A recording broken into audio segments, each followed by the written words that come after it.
How you going, mate? Good, man. Hey, I just wanted to say thank you so much for all your help with everything, setting up this tour, man. Holy shit. You've gone above and beyond anything that we could ask for, and I'm also speaking for the other guys too. Just we appreciate that so much, man. Your attention to detail and willingness to help is just such a blessing, dude. Thank you so much. No worries, man. It's been a pleasure. It's like, I think probably because I get it, you know what I mean? It's one of those things. It's like, I know exactly what every muso goes through, trying to travel and trying to make it all work and not get fucking fingered in the process. So it's kind of, yeah. And you guys, you know, it's a pleasure to do it for. So dude, thank you so much. Yeah, even for like a small thing like us. Sorry, my phone keeps It's all good, man.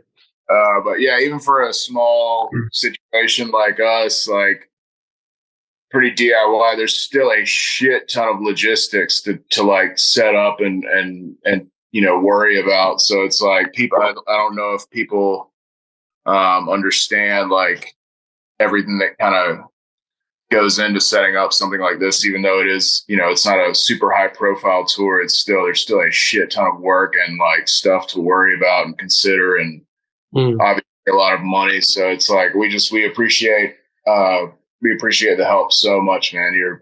You're awesome. No worries, man. I've got a good team too. You know, it all makes everything easier. I think, logistically, it's one of those things. It's like, there's not just, there's so much involved, I guess, from a punter's perspective. They turn up and watch the show, but there's a whole, world of shit that happens beforehand to make it easy for everybody, or easiest as possible, sort of thing. Yeah. So how's everything going, mate? Like you guys are you pumped? Yeah. We started. We like when we found out we were doing the tour and we confirmed and everything. We like kind of set up a periodic like checklist of sorry, I'm trying to make my phone not, but it's not doing it anyway. Whatever, it doesn't fucking matter. We set up like a checklist of like shit, like by this date we need to have this done by this day. Anyways, so the set list was like part of that, and I think for pretty much the past couple weeks, we wanted to at least have the set decided like a month out. So we could like, because we're going to be playing on different gear we're not exactly used to. So it's like the more shit that we don't have to think about, because we're like well rehearsed, will be the better for us. So we've been like practicing the set, and we're excited, man. How about you guys? Are you excited? Yeah, dude, 100%. Same deal. We've just been running through, like, I guess, because I've been working on a bunch of new stuff with the boys, so that's been fun. But we're obviously not going to road test any of that for this run. Okay. So I've just been going through and running through all the the songs that we'd sort of selected for the set list. So, mainly just a lot of work at the moment as well, I suppose. Like I've sort of had my head in two places because I've been doing obviously the business side of the tour and sorting the band and stuff and making sure you guys are all sweet. Sure, man. That's a lot. That's a heavy workload, and I'm sure that gets stressful at times. So are y'all are in writing mode, aside from like working on this tour? Y'all are in writing mode? Yeah, man. Because we did the last release we put out was right at the kickoff of COVID. So it just fucked the whole thing. Like we were leaving for Japan with one of the bands out here the week that COVID started. And then that got crushed, and then we couldn't promote the release, and then we had a whole national tour to promote that release booked, and that every show of those just got cancelled one after the other. So we just ended up shutting down for that couple of years, really, and then came back into it once we were able to do it. So I had a bunch of like a backlog of riffs and just ideas sitting there, sort of ready to start doing what we needed to do with it. And we've just in the last probably 2 months just got in the studio to start putting drums and bass to those parts and just work out framework of the different things. I'm pretty excited about it, actually. It's another step up. I mean, obviously every time you do an album with your band, you kind of want to make sure the next thing's, progression from the last thing, or at least stays true to what it is that you've just done. So I think we're doing all right with that. How about you guys?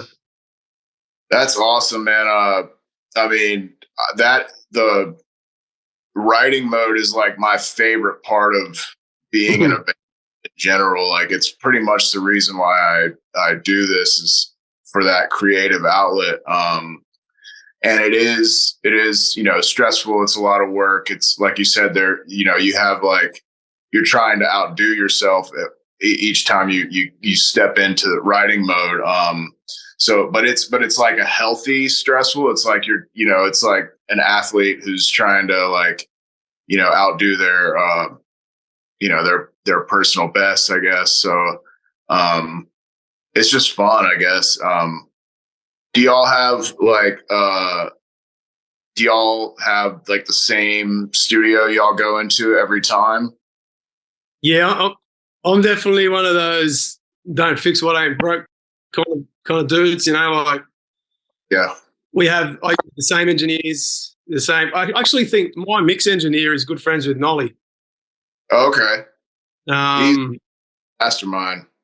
Yeah, he's clever dude, man. But no, we have, I figure like if something's cooking and it's kind of like you don't want to rock the boat from where you are and you got a formula, you stick to it. We definitely make adjustments along the way if we need to. I think that's natural. Like, I have my favorite engineers to work with just because you want that vibe when you're tracking. You want someone to push you a little bit and fuck around with things. And then when we get outside of that, my mix engineer who mixes and masters our stuff as well now, he's one of Australia's most reputable engineers. Like, he's done a lot of crazy shit over the years. Wow. And he's just one of those alien dudes, man. Like, his name's Forrester Saville. He's done, I'll send you some shit to listen to, but his mind is just, that's probably why he gets on with Nolly. It's like they're from another planet. It's like, fuck. Dude, that's the reason why I love the arts, because I think most of the people that are passionate about this, are, myself included, are out of their fucking minds. I will not be completely out of my fucking mind, but I love that. I think that's where a lot of like the greatness lies, is like, the sort of just being a fucking weirdo. And it's awesome. So I mean, what you just said, we're the exact same way. We have a team that we've been going to since I think before 2009 was when we did It Hates You. And we've been working with these guys since before that. So it's just like, and they're North Carolina natives. So it's like, once you find the team, you just keep going with those people, because they, like you said, sometimes you don't even really have to say shit, because you're already both on the same fucking level. Like, we worked with certain people before where it's like, you tell them an idea that you're looking for, or a vibe that you're looking for, and they kind of look at you like you're from another planet or something. So that's never good. So yeah, it's always people that sort of immediately you're on the same wavelength. Yeah, 100%, man. And I guess it's the same with your band too, isn't it? Like, once you have your thing worked out and you've got your go-to communication, like, I think every band, especially if you're playing heavier music, I know, like, you have your own language almost. Like, you start, the dudes just know what's being said between each other, and you have little codes, I guess, or especially when it comes to any structures. Like, I know you'll relate to this as the songwriter guitarist as well. Like, when you're communicating with your drummer, you just kind of, oh God, dude, you're thinking you got this little language from another. If someone else from the outside came in and heard that shit, you'd be like, fuck, they'd be going, what is this bullshit? Like, oh, dude, I drummer, like, me trying to just me trying to convey. Well, I mean, it's better now that, but it's still just so ridiculous. A guitar player trying to like convey what he's thinking or whatever, or even just like bringing a song idea for the first time. Like, we joke sometimes too. is just like in the working stages of things to the outside, you know, we kind of practice in like a workshop. So like from the outside listening in, I'm sure it sounds like absolute fucking chaos. Like like Lemonade on the new album was one that like, when we were working on it, I mean, it pretty much just sounds like a car crash, you know, like when you're just getting the hang of it. But yeah, no, it's you're right.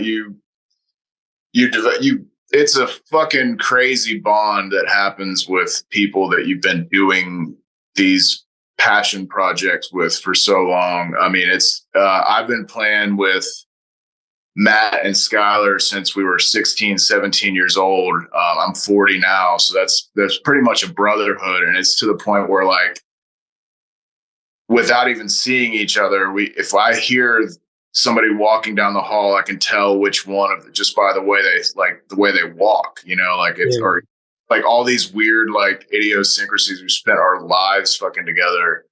That's so good. It's just bizarre.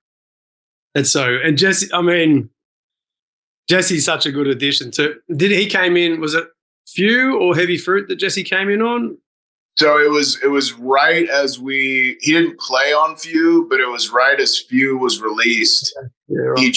And he is, I've said this to him before, but I'm happy to say it again. He's probably not listening, but he is an answered prayer. He is such a blessing and addition to this band. And it's bizarre. It's bizarre because he's 10 years younger than us, but it is bizarre how perfectly he fits with our band. He is, I mean, I don't think there's been a show that I've played in the past, you know, since he's joined pretty much where somebody didn't come up to me after the show and was like, dude, y'all's fucking drummer he's a fucking monster. And it's totally true. He is nuts. I mean, you'll see here in like about a month or so, he is ridiculous. He's as good as they come, man.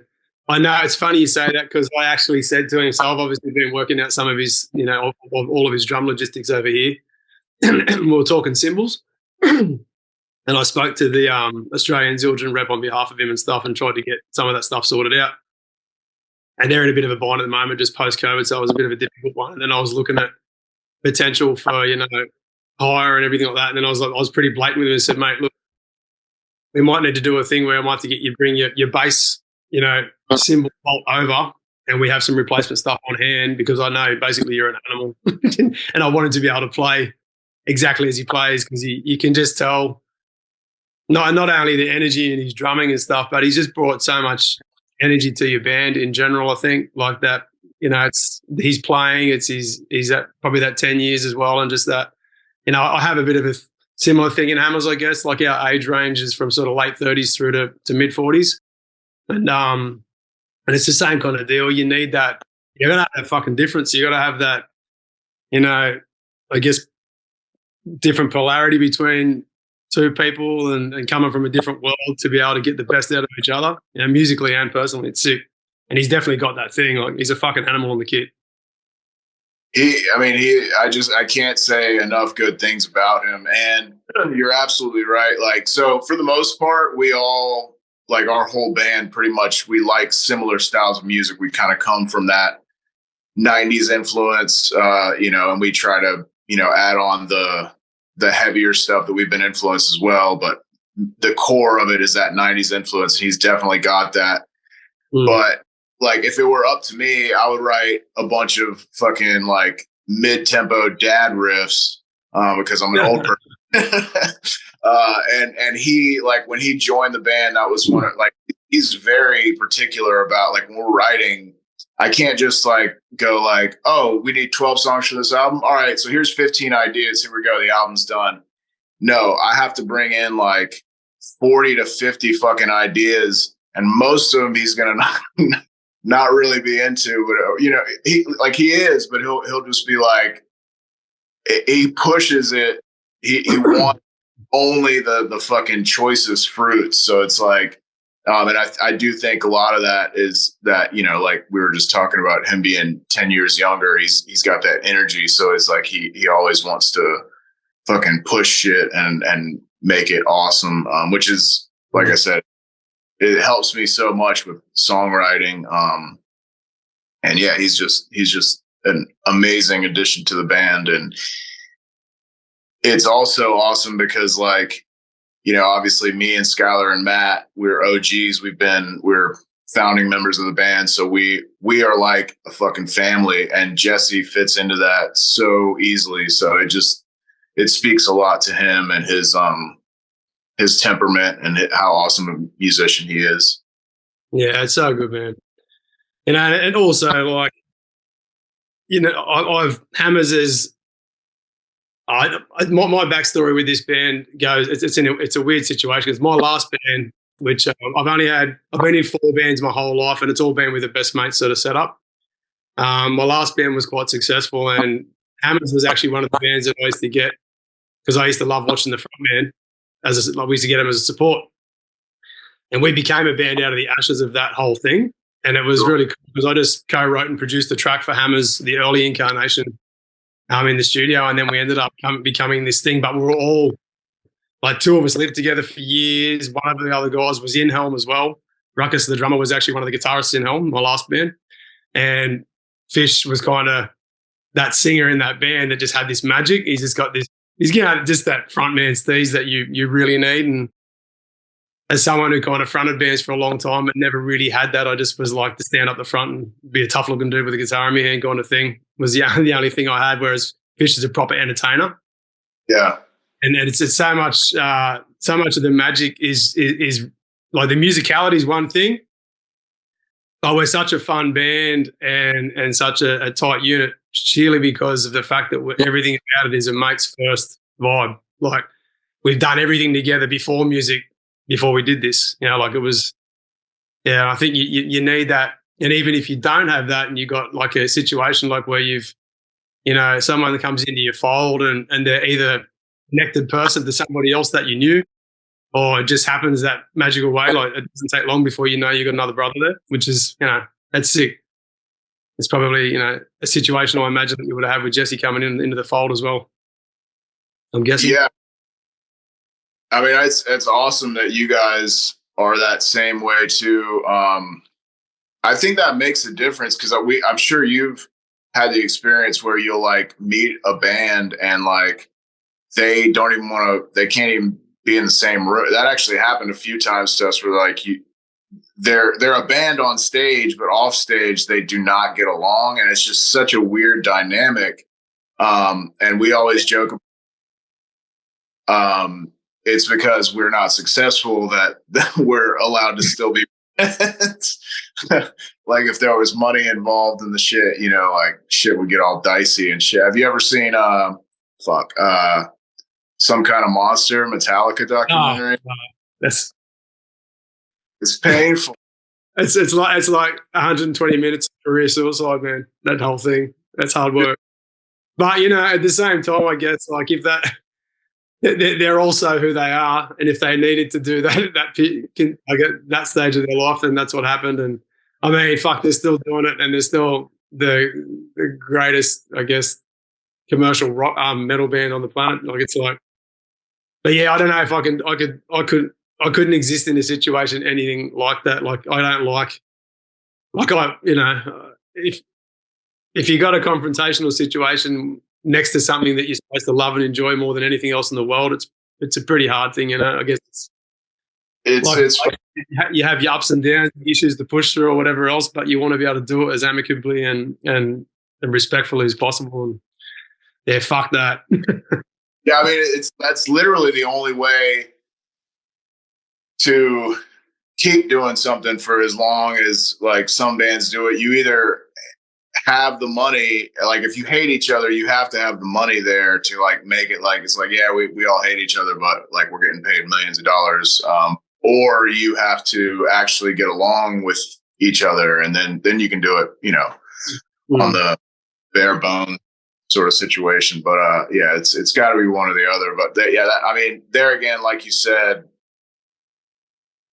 pretty much 0.001% of the population knows what it's like to be as successful as Metallica. So, I mean, who's to say that in that same scenario, we all might be as out of touch as they came across on that documentary. It's just so crazy.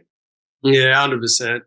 You know, also in relation to your band being like, you know, you saying that you're not successful. I mean, I know sometimes, and I go through it myself. I've done a lot in the Australian music industry, I guess, which you know, on like an underground kind of level, I suppose, but it doesn't really do the thing that we see growing up as that image of what a rock and roller sort of, you know, gets to go through. Like, I've never stopped working my whole life, regardless of what touring I've ever done and what advantages or frilly bits I have hanging off my name. And I got to say, for the record, like you guys, like you know, same as you, I sort of grew up on that 90s vibe, big Soundgarden fan and Helmet and early Deftones and Caius and all those great bands in that time. But through that period from the mid 90s into the early 2000s, I was a big extreme metal fan, like massive Converge, Botch, Dillinger Escape Plan, you know, Poison the Well, early Meshuggah,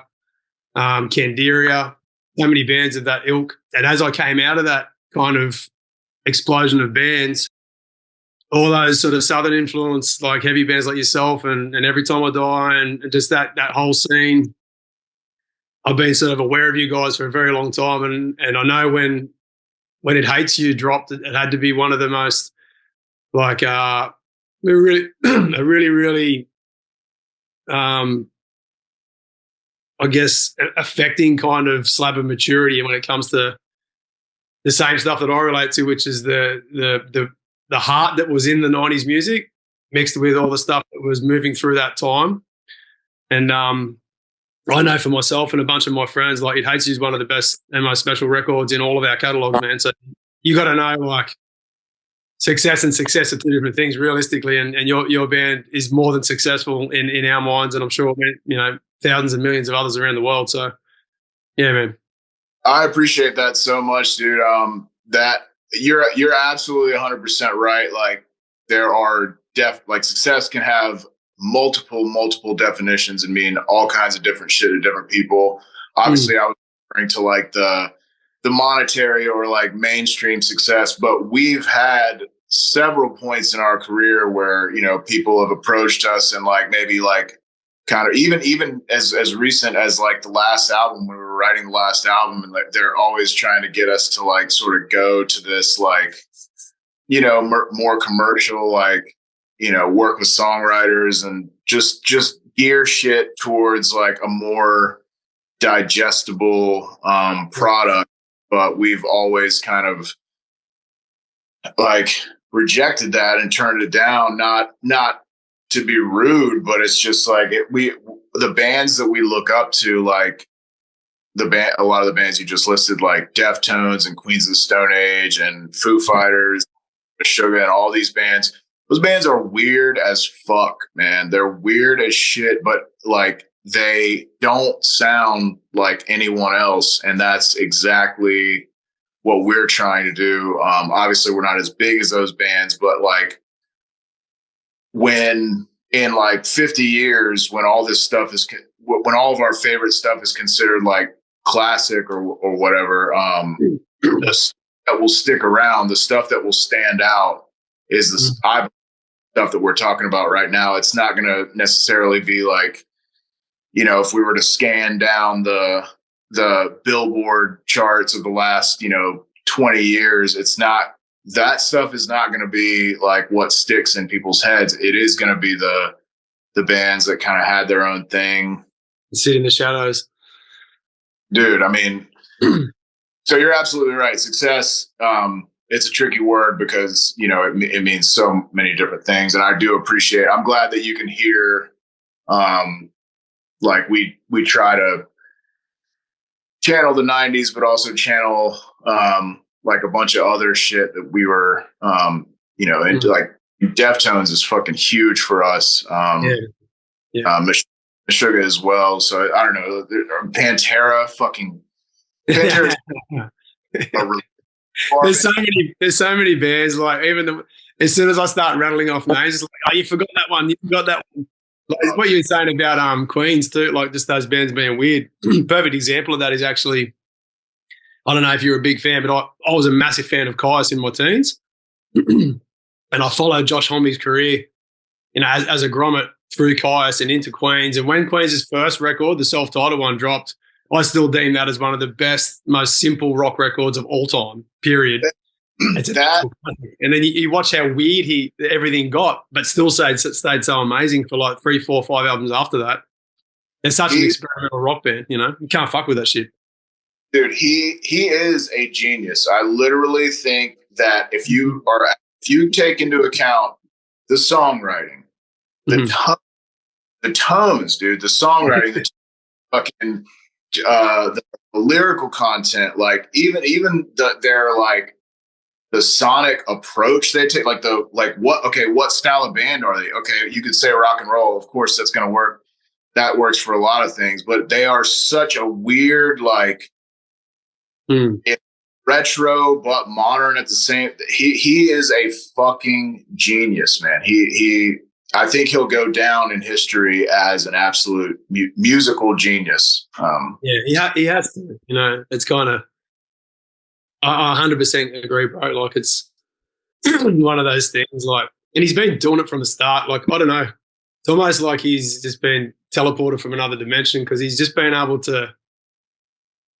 Like, I know Caius were essentially a 70s revival band on steroids, but they were the greatest fucking part of the soundtrack to my youth that I can remember. Like when we're all growing up surfing and playing music, and there was those handful of bands, like you said, Pantera, Soundgarden were a big one for me, 100%. But when Caius dropped at that time, they were never going to be on the radio. They were never going to be a famous band. You kind of knew it then, but fuck me dead, they were cool. It was just like, if you thought of a band back then, and you can show someone now and like they wouldn't really get it unless they were for that vibe, but they definitely just had that we use cool thing 100%. And he's never really swayed from that. You know what I mean? What was he then? He must have been 17, 18 in that band or something. 18, 19, I don't know. Yeah, I think you're right. Did you happen to see that? I want to say maybe it was last year. It was the Taylor Hawkins tribute concert, and Hamid covered a Bowie song, and he did such a fucking good job. Like it just do fucking anything. Like I don't know, he's an absolute genius for sure. Yeah, man. I remember I met him for about 10 minutes at like this is years ago. I was at a Big Day Out. We had an event out here. I'm not sure if you're aware of it, called the Big Day Out. It was like our biggest, longest running major festival. So a lot of the greatest bands of all time I got to see at that thing. I kind of wish it was still going. But one of the after parties, I bumped into him there and kind of said hello to him. I was like, the first second that I made contact with him was just like, I'm talking to Elvis. I was like, hey man, how you going? My name's Lucas. And he's just like, hey man, how you doing? Like, I was like, fuck, kind of had a melt on the spot. It was and one of those things, like, it's not just what he does, it's just that presence. You can't. Yeah, just an amazing bloke. Yeah, gifted. Man, he's really gifted. Yes, absolutely. I 100% agree. And it's cool having those moments, like you try and keep your shit together and do your thing, and it's just he's actually, like you said, he's one of the true greats, and hopefully the recognition does it justice. I haven't had like too many like, oh man, that's a famous person and I'm super like blown away and like nervous about this person. But we did like Shiprocked one time in 2018, and Zakk Wylde was on there, and I just had a moment to like say, hey, how much of an inspiration he was to me. And I just remember feeling like I shouldn't be talking to this person right now because dude, he's like too awesome and amazing. But he's for me, he's like definitely a big influence in like my vibrato and obviously pick squeals, for fuck's sake. Like, holy shit. But yeah, it's amazing when we all start doing this as like teenage friends, and then you get to have these moments occasionally where it's like, oh fuck, this is like a sort of a milestone moment that would definitely had I chosen to not do music and just pursue a more normal way of life. Oh, you'll have to, when you meet Fish, the singer in Hammers, you'll have to tell him about the Zakk Wylde story, because he's a massive Zakk Wylde fan. He'll be frothing for sure. I was pretty much, I was like honestly nervous. Like I said, I've met people that were famous and big, and it didn't really affect me, but I was like literally like intimidated, probably because I look up to him so much. And I remember all I really said to him, because I want to say he was getting on an elevator at the time. All I really said was just how much of an I shook his hand and told him how much of an influence he was to me, which I'm sure he was like, why would I care? Yeah. Fuck, it's funny though. It's all good. Full circle. Yeah. So I just was going to ask you, just with obviously having organised some stuff for you on this side of things, like what's your go-to rig setup and you get to like your favorite guitars and stuff? Just give me a rundown of your setup. It's pretty fucking simple. And what is it? For the punters. Yeah. What does that mean? Punters? Yeah. Like say in Australia, if you're a punter, I mean, it can mean two things. If you gamble, you're a punter, but we call punters like people that turn up to shows or people that follow your band. It's like, that's cool. Yeah, man.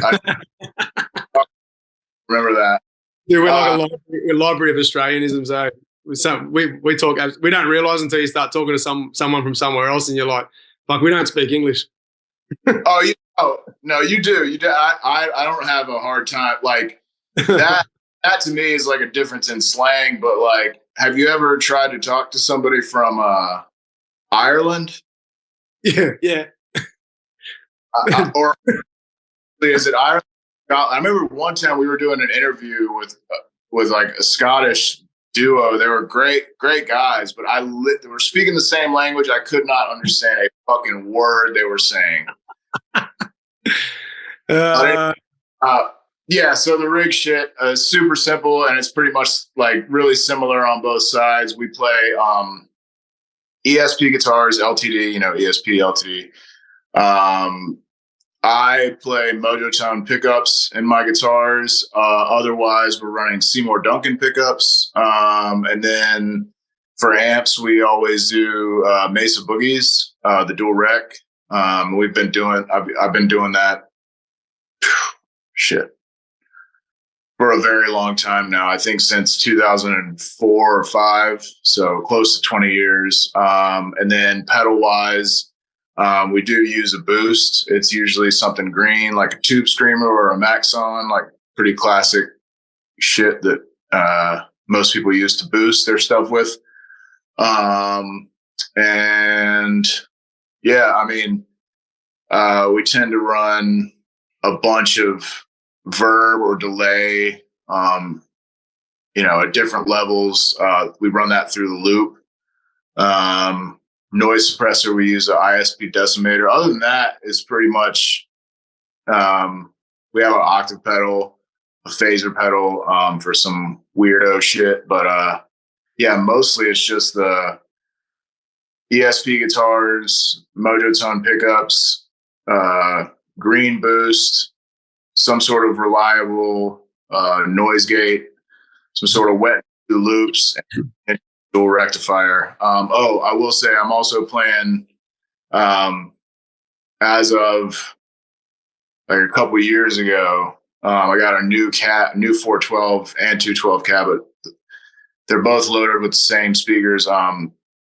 The 412's loaded with is it Eminence EM12s? Anyway, they're awesome. They're 200 watts of speakers. So my 412 is an 800 watt cab, and my 212 is a 400 watt cab. So it's just monster. It's so badass. But yeah, we play loud as shit still, which is weird for this day and age. Most people are completely silent or very quiet on stage nowadays, and all you hear is drums, which is totally fine for a lot. Honestly, most bands, but we are, 90s influence. We're old school. So we play loud as shit. Sometimes sound guys hate that shit, which is understandable, but that's what we do. Yeah, I can relate. 100%. How about you, man? What do you run? I sort of came out at my first, I call it legit guitar as a grommet was I saved up all my money and bought a Les Paul. That was where I started.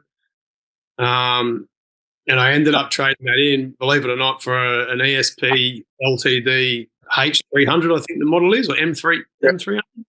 I've still got it in a case in my shed, and I still love it. It's one of those the neck throughs. Yes. And I was using that in Hell, my last band, and we actually got offered an endorsement by Fender in 2010. And I was like, oh, fuck, I've never playing heavy music my whole life. I'd never really considered, as much as I loved Fenders then, I'd never really considered bringing it into that realm just because, you're used to playing the humbuckers and Fender has such a signature strats and tellies. You can hear them a mile away. Doesn't matter what you plug them into. They just are that sound. And then I ended up having a conversation with them and I ended up endorsed by Fender back then through that band. The whole band was, so we were all playing Fenders at the time. And it's funny because I just rolled into that character, I guess, that sound that I fell in love with it. Even for heavy music, I've found a place for it within that tone. I actually run on both of my so the ones I mainly play for Hammers now are it's actually a Mexican black top, which is a fucking amazing guitar, a Strat, and I've got the Hendrix. I believe I sent a photo of that thing to you ages ago. But yeah, I remember that. The upside down headstock. Yeah. And what I did was I modded the pickups and put humbuckers. I think I got a Gibson Sunburst in the back of the Hendrix one, and I've got it's actually the humbucker that came with the black top when I bought it. And then I put a hot rail in the front of that one, and the other one's got the Hendrix middle and neck pickup, the single coil. So that's basically what I'm running for Hammers. As far as the amp goes, I've had this thing behind me since I was a kid, like in my late teens, and it's still run. That's become my practice amp though, because I had a custom amp built about 3 years ago, and it's crazy good. This guy that lives in Brisbane, just out the back, one of the back suburbs out there, he's actually a guitar and amp repair guy, but he makes his own amp. And I just sat with him one day and said, "Look, man, I just want my own thing. Like I just want to do, like have the sound that I want." And I sort of said, "Oh, look, I want the spank of a JCM 800 and sort of like an old school, low wattage matchless, but the levels that I can take it to as far as saturation goes into that, above a kind of Marshall Hughes and Kettner kind of thing." So we built this monster, and yeah, it's crazy good. It's noisy. Like I've got to be on the volume knob the whole time. I should probably actually get a noise suppressor at some point, but I like that open kind of, being able to play with those sounds and stuff in between sections. So it's definitely got some character, and it's like I'm biased, but it's my favorite amp that I've ever played through and ever listened to. So I'm pretty happy with that stuff. It's Radachik is the name. That's awesome. So did you say that you don't take that on tour, or you do? I take that on tour. If I went overseas, I'd be hard. I'll be bringing it on tour for this run. But we've got a truck on the ground for all of our stuff, so it's obviously safer, and we get to load it every night. Sure. So yeah, but I've used this one on tour a bunch. Like that's done hundreds and hundreds and hundreds of shows over the years. That's actually one of the most reliable amps I've ever had. Like it's is that an 800? It's a 900. Okay, shit. 900. They're usually like they've had a bit of a reputation as being lemons, but that thing's solid as a rock. I can't fault it. Yeah. And as far as Fender goes, I know you know this, but Matt, our bass player, loves Fender, and I actually love Fender as well. I actually prefer Fender over Gibson. It happens to be, obviously the ESP LTD thing kind of works better for our like chunkier sound and stuff, but fucking absolutely love a Fender sound. And like you said, you can hear, I mean, it's such a distinct, like, high character sound. And I also love the way they play too. I don't know if you've ever heard this band called Young Widows. They're not the biggest. I love Young Widows. So Okay, sick. so that's one of the this was ages ago, but that's one of the heaviest bands I've seen in my life. And they are both playing like Fender stuff through amps. It's like, and it wasn't heavy and like, No, I know what you mean. Yeah. So fucking heavy. And I think that's just like, I don't know, man. Something about that Fender sound is like, it's kind of, when I think about it, it's like the guitar that you'd want if you were going to go to a desert island and you only got to take one guitar, like bring a Fender, but like fucking everything, yeah, they're fantastic instruments. Is that Youth? Is it in Youth and Light? Young Widows record? Is that what it's? I think one of the earlier ones. I think it's called in Youth and Light, or in Light and Youth, something like that. You're probably good, really good. Yeah, they're. I only got this chance to see them once live, but fuck, and it was in this like smaller venue, so you can really hear the characteristics of the instruments. It wasn't like you were hearing like their rigs through the PA and you're standing like 200 feet back. It was pretty much like you were hearing their stuff loud as shit reverberating off the walls of the room. So it was really, really awesome. They were heavy as fuck. Yeah, man. Yeah, that's sick. It's funny how heavy hits different, man. Yeah, we've all got this idea of what heavy music is, and then you'll hear something. Like there's actually a band called Boren and the Club of Gore, and they're like a doom jazz band from Europe. I know exactly who you're talking about. Oh, bro. That's heavy. That's heavy as fuck. I can hear that ride cymbal with the fucking like the little like on there. Yeah, man. Yeah, that's sick. It's funny. Like I said, the heavy comes in many shapes. It's Young Widows. I'm stoked you brought that up too, because it's like one of those bands not many people know about. And I know I went through a phase with that stuff. There's that one record. I have to find it and shoot your thing over. It's that whole thing is epic from start to finish. Really good. Yeah. Have you got like a handful of favorite riff slingers and shit over the years that they've sort of, I don't know. It's hard when you write songs. Obviously, you don't really want to lock yourself into influences, so to speak. But there's definitely guys along the way that made me stop and rethink how I was doing my thing. And like who are my influences? Yeah. So just dudes you rate as having done something that's affected you in some way. I mean, the two, excuse me, the two big guys for me are on the clean side of things, it would be Stevie Ray Vaughan, excuse me, and on the heavy side of things, it'd be Dimebag. Both are Texas dudes. I was born in Texas as well. I don't know if that has anything to do with the fact, I mean, they're obviously world-class, phenomenal guitar players. Dimebag, obviously, literally, quite possibly one of the best guitar players of our literal fucking lifetime and generation. But other than that, I definitely like Josh Homme or Josh. I don't know how do you say his last name? I think it's Homme. Josh Homme would be on that list for me. When I think about his playing, it feels like his playing is like a middle finger personified, So like I try to put that into like have it influence Zakk Wylde's vibrato. That's insane. I know there are other players that influence me. One thing, this is not necessarily like a player thing, but so like a good example of this, just two good examples that I can think of off the top of my head are like that band Pinback. I don't know if you ever listened to them. No, dude, Summer and Abaddon, Pinback, fucking unbelievable record.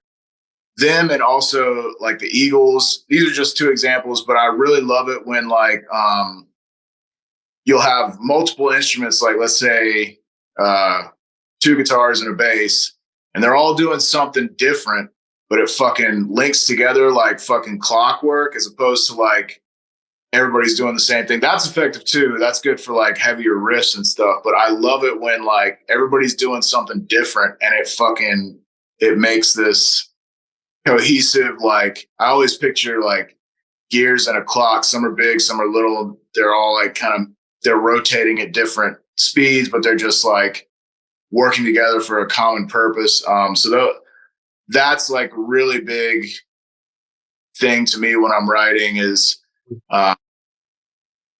considering like how all the parts are going to fit together to do something interesting. Obviously, if you're doing just like straight up heavy stuff, yeah, sure, let everybody fucking hammer on the same thing. That's very effective. But like any like clean parts, it's sick when there's like everybody's doing something different, and it works together.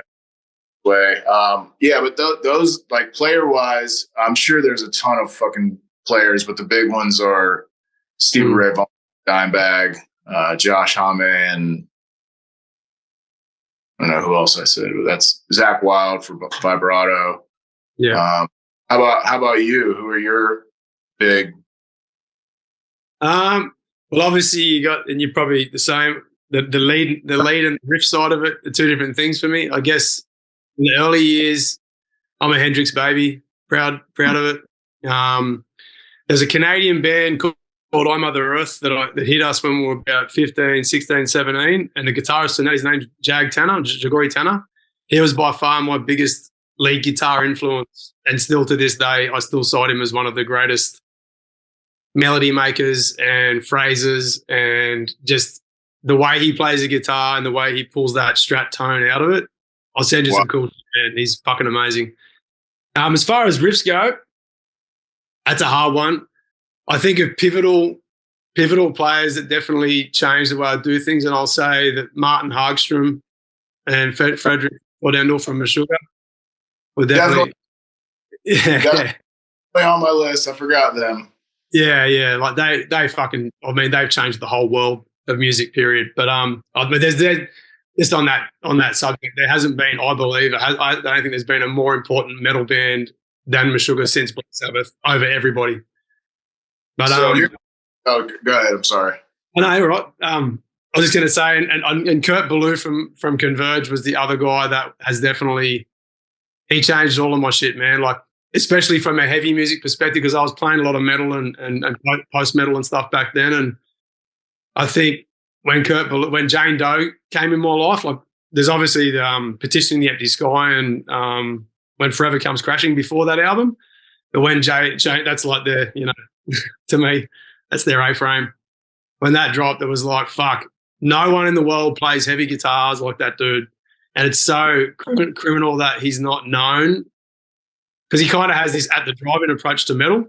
And it's just bizarre how crazy the shit that he plays is and how listenable it is. It's got a really, really amazing sort of melodic approach. I think Page Hamilton from Helmet, definitely when I was a kid, affected me pretty heavily. And yeah, like the guys from Soundgarden, what they did, I think that'd be the earlier years. Yeah, man, that's kind of the wrap up with that sort of stuff, I guess. Like moving forward, it's kind of, the guys from Every Time I Die, yourself, like you are an amazing guitarist, an amazing riff writer that definitely continues that same thing that I love. So I think with you, it's more of like, fuck, I feel like I can relate to you 100%. Thank you, man. Yeah, like it's a really, really, that's definitely a big part of it. But there's a lot of good guys getting around, man. Like Dimebag, like you said, like Josh Homme, the riffs he wrote in Kais for me were a huge, huge thing, Dude, so I would definitely, I'm glad you brought up Martin and Frederick from Meshuggah, because holy shit, huge to me. Mind blowing to me, and so genius in the sense that look how influential they are now, but when they came out, like they had been doing that shit for a while, and nobody really gave a shit. And now the stuff that they fucking late 90s is like all the fucking, like, it's the new shit, and it's just so fun. That's how you know they're absolute geniuses. I thought it too that you might agree with me on the DeLeo brothers from STP. 100%. Songwriting wise, and that blend of like guitars doing one thing, bass is doing another thing, like fucking genius, man. Genius. So badass. Yeah, man. I agree 100%. It's funny how like Stone Temple Pilots really had like Dean DeLeo's a guitarist, isn't he? Yeah. His guitar work is insane, man. It's like he's actually ridiculous. It reminds me of like, I mean, Jimmy Page was great and everything, but I could never get past the like kind of sloppy nature of it all. An amazing writer and legendary band, but those brothers are like the second coming of that. But it's not like super sloppy, and it's heavy, and I love it. I love it. So fucking. It's funny you brought them up, because I was literally at home with my girl the other day, and I was watching the video that Rick Beato just did with Robert DeLeo. I saw. Yeah, it's so good, eh? It's so good. He's such a fuck, man. I knew that dude was a good bass player, but I had no idea that he was such a pivotal part of that band. And then I jumped in the car straight away and just started listening to Core, and was just like, fuck, like that band. It sucked because they got swallowed up by the greats, Alice in Chains and Soundgarden and Pearl Jam of that era and stuff. It's like, and Nirvana, that band was so special. They fucking had some of the greatest, like Purple and Core are two of the sickest fucking rock albums ever.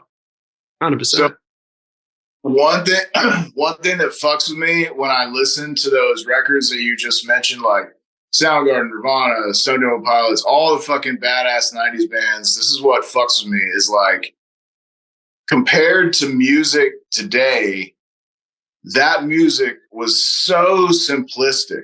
Like I remember getting this impression from Core. I was just like, this song is literally just fucking two parts. It's A, B, A, B, A the entire fucking time. The tempo is, I wouldn't call it slow, but it's like that dad tempo that I was talking about earlier. It's like, this is the fucking best shit. And it just kind of bums me out, like, just a little bit. It bums me out because like music has to be like all fireworks all the time now to kind of like catch anyone's attention. And I just miss that, the simplicity of like, and I don't mean simplicity by like, it's not genius, like, cause there's absolutely genius there, but it's like, it blows my mind how, just how, I don't know. I mean, fuck, Core is a perfect term for that sound, because it's really just like, take only what you need and make it the best it can be and put that out there, as opposed to now it seems like there's so much flash and like smoke and mirrors and I just kind of miss the, do you get into any of the like kind of newer, there's like this kind of like newer resurgence of bands that kind of like embody the 90s thing, like Balance and Composure just put out a few new songs. They are fucking unbelievable. I don't think Title Fight is a band anymore. I could be wrong about that, but they have an awesome album. But all that kind of like 90s, I think Super might be another band that it's just cool that bands are like kind of identifying that now. Like, hey, you don't necessarily have to have all like the whiz bang, like pop fireworks shit. Like you can just write a good like 3-chord song and it just be enough. Anyway, there's a few Australian bands. We've got Violent Soho and Luca Brasi and a couple others that have really brought back that, I guess, the fun sound, like that Smashing Pumpkins meets Pixies kind of vibe and all that sort of stuff. But there's definitely a resurgence with that stuff. Like it's good to see. And even, I mean, us old guys are sort of holding on to that too and keeping it going for the crew. Like we have support bands that play with us and they're doing that thing and they dig us. They're like, holy fuck, you old dudes. They're like, it's like we're like they're like looking at us going, how are you doing that? Like, how do you even know? We're like, man. Yeah. I like Violence so a lot. I'm glad you brought them up. I just, yeah, I'm kind of jealous of, or like envious of bands that like, it just seems like, I feel like when I'm on stage, I'm like concentrating a lot, like and focused in. And it's like with a band like that, you could literally just kind of enjoy yourself and fucking 3 chords and the truth and shit and like just let it rip. 100%, bro. Oh, man, we've got so much to talk about. I can't wait to catch up and just fucking shoot the shit. It's going to be sick. Dude, absolutely. I think we're hitting the time limit just about pretty soon. But Okay. It's been is there anything else you want to hit us with, man, or before we I just want to say thank you again. Thank you, Tiana, as well, but thank you especially Lucas, man, for, like I was saying at the beginning of when we started this off, your work and your commitment and your like you helping us, just it means so much to us, man. It really does. I can't thank you enough, and that's coming from all the dudes as well. Like everybody's feels the same way. Thank you so much, man. Man, I really appreciate that. I couldn't do it without my compadre Rick as well, and obviously Tiana. With the whole family's more than happy and totally honoured to help bring you out, and we just want to try and make it so we're all enjoying the same thing. And I want to continue doing more of it. Like I've run a lot of tours over the years, just as a musician, and I don't like the business aspect of what we do, and I really want to try and make a shift with the way that most bands are dealt with on behalf of promoters and labels and the rest of it. And if we can do something, it's hard, man, because the climate's changed and people they're just not jumping on shit like they used to. And I think people are a little bit scared of having a good time again. So hopefully, it'll be good to see crew pull their fingers out and really get into this and try and back a good thing. And I think as humans, we can't let go of the core of what music's about. And it's like doing shit like this. You don't have to be a fucking shark in a suit to make this happen the right way. You know what I mean? And I think if everyone involved in it is doing that thing, as well as trying to benefit from it for the long term, so it can be a good thing moving forward for everybody, then that's what we're about. So hopefully hopefully it transpires and does the thing that it needs to do. I 100% agree, man. I'm glad you have that mindset. I think that's a much needed thing in the music industry, like you said. 100%. Love your work, brother. Thank you. Hey, thank y'all, both of y'all. Sweet as, man. We'll talk soon. All right, bud.